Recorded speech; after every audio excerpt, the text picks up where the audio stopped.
Welcome back to the Poetry Pcast with myself, Patricia, hosting. As I put this podcast together for you, it's a lovely clear day in Zurich, but somewhat chilly. Outside the window this week I can still see clouds, but today they are stratocumulus, and there are much larger patches of blue sky. I can even see the sun sometimes. It's a bit too nippy to head out into the hills around here, as there's a strong old wind blowing, but today my joy is in seeing the blue sky and hearing the wind raging round the house and knowing that I am comfy and warm at home and have no reason to be going out. There's tapioca on my stove waiting to be cooked, sweetened, dried fruit added, and eaten as a naughty afternoon treat. Simple pleasures, eh?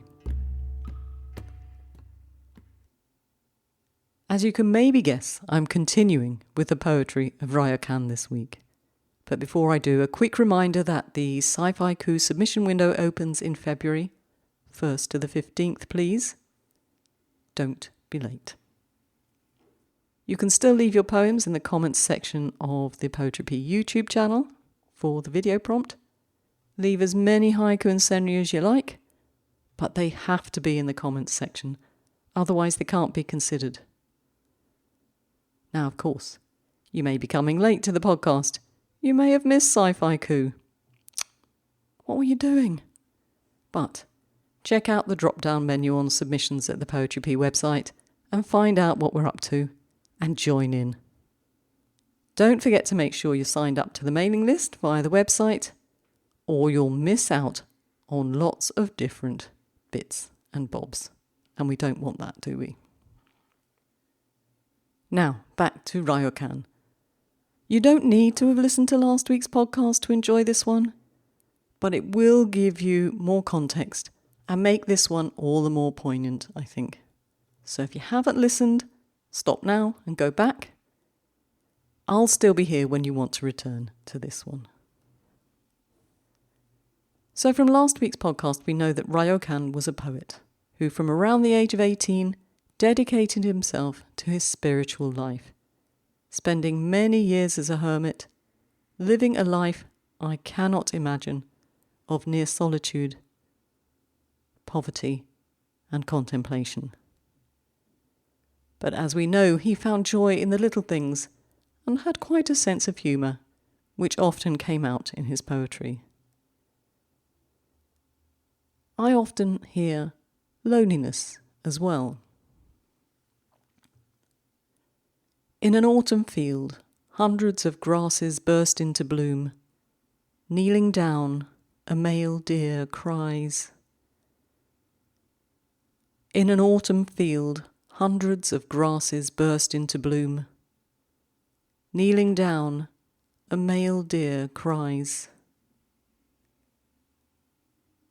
Might be a stretch, but does the grass symbolise the society he sees around him? Even the children, because we know he was really, really fond of children. And is the solitary male deer Ryokan himself?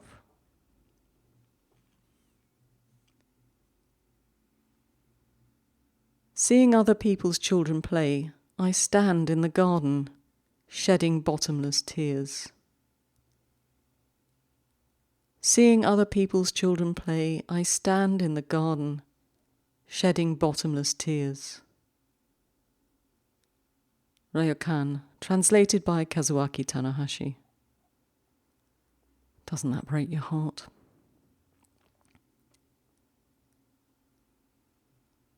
Were there someone in the world who feels as I feel, we would talk all night in this grass hut. Were there someone in the world who feels as I feel, we would talk all night in this grass hut. Ryokan, translated by Kazuaki Tanahashi.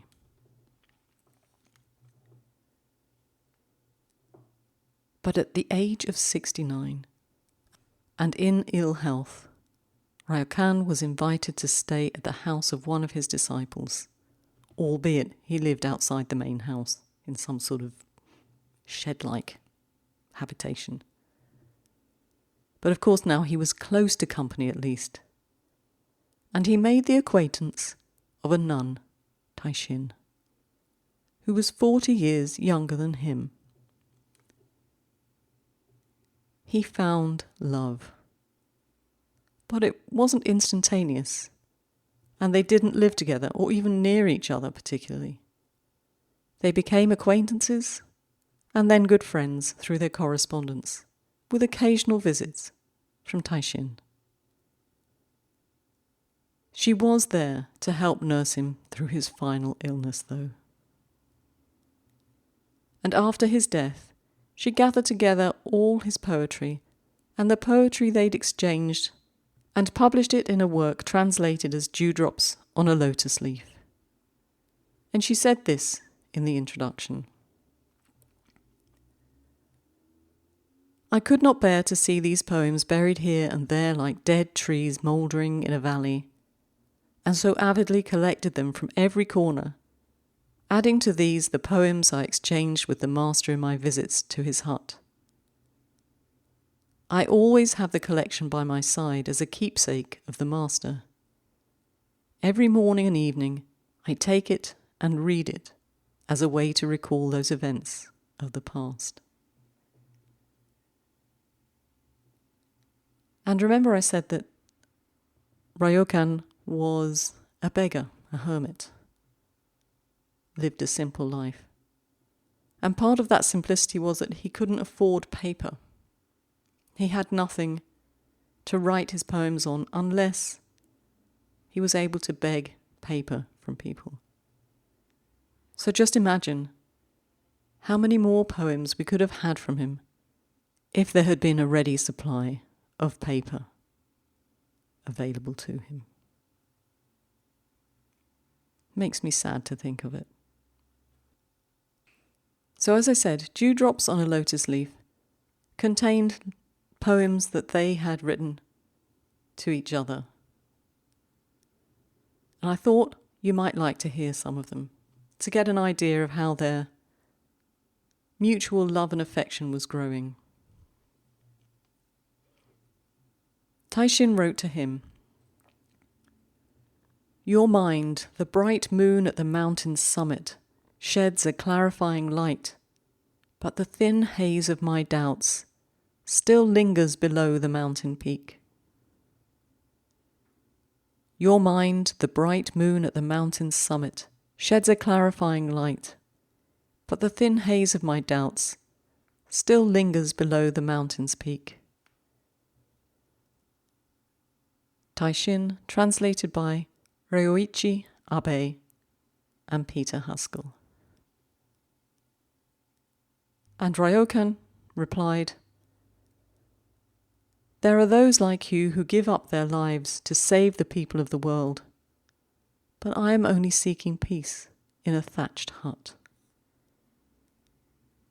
There are those like you who give up their lives to save the people of the world, but I am only seeking peace in a thatched hut. Ryokan, translated by Ryoichi Abe and Peter Haskell.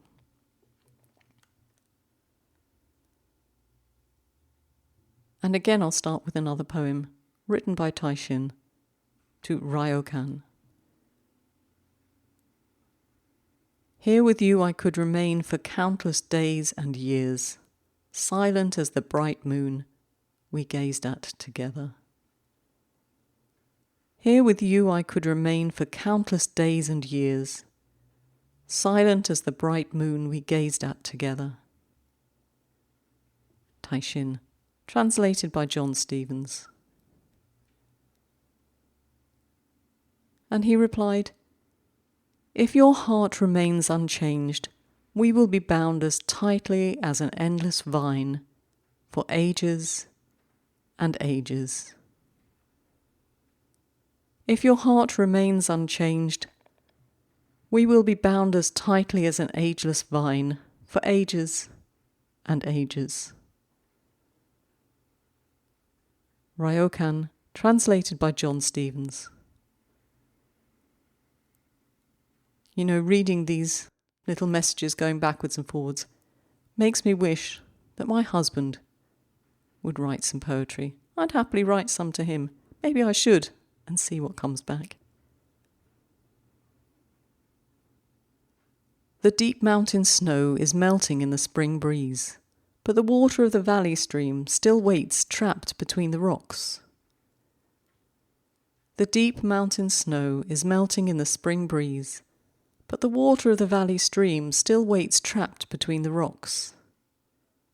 Teishin, translated by Ryokan Abe and Peter Haskell.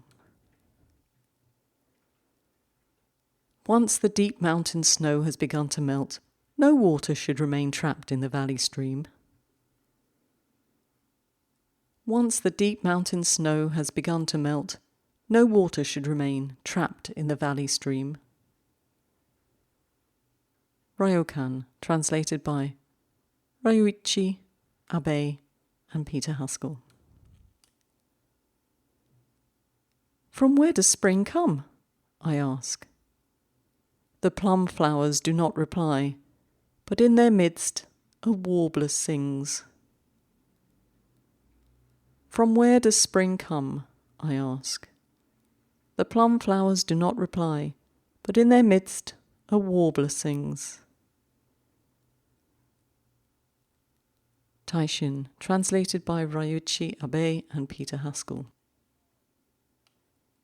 As I said earlier, Teishin helped to nurse Ryokan in his final illness, and she was with him when he died on January the 6th, 1831. And I thought I'd bring you some of his last verses, because we're going to be talking and thinking about death verses later this year. When, I sighed, the one I longed for has finally come. With her now I have all that I need. When, I sighed, the one I longed for has finally come. With her now I have all that I need. Ryokan, translated by John Stevens.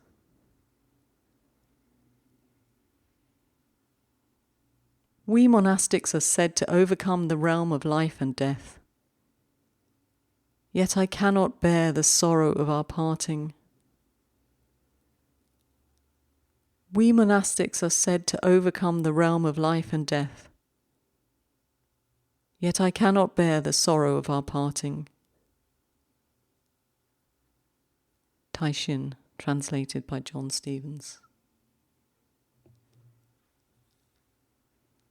Life is like a dewdrop, empty and fleeting. My years are gone, and now, quivering and frail, I must fade away. Life is like a dewdrop, empty and fleeting.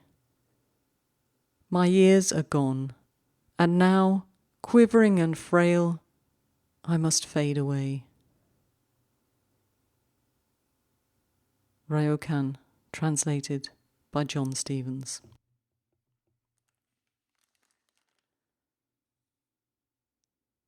You know, I was going to bring you more, but I think this would be an excellent place to stop this week and think about the elderly poet Ryokan and the love of his life, Teishin, who could not bear to see these poems buried like dead trees mouldering in a valley. And so she saved them for us. Thank you, Teishin. And thank you for being with me today to listen to some haunting poetry by a master of the short form. I wonder why he's not thought of in the same breath as Basho, Buson, Issa and Shiki. Perhaps we can change that. Perhaps you disagree that he should be, and you wouldn't put him on that particular pedestal. Let me know. But until next week, where I'll have more poetry for you, keep writing.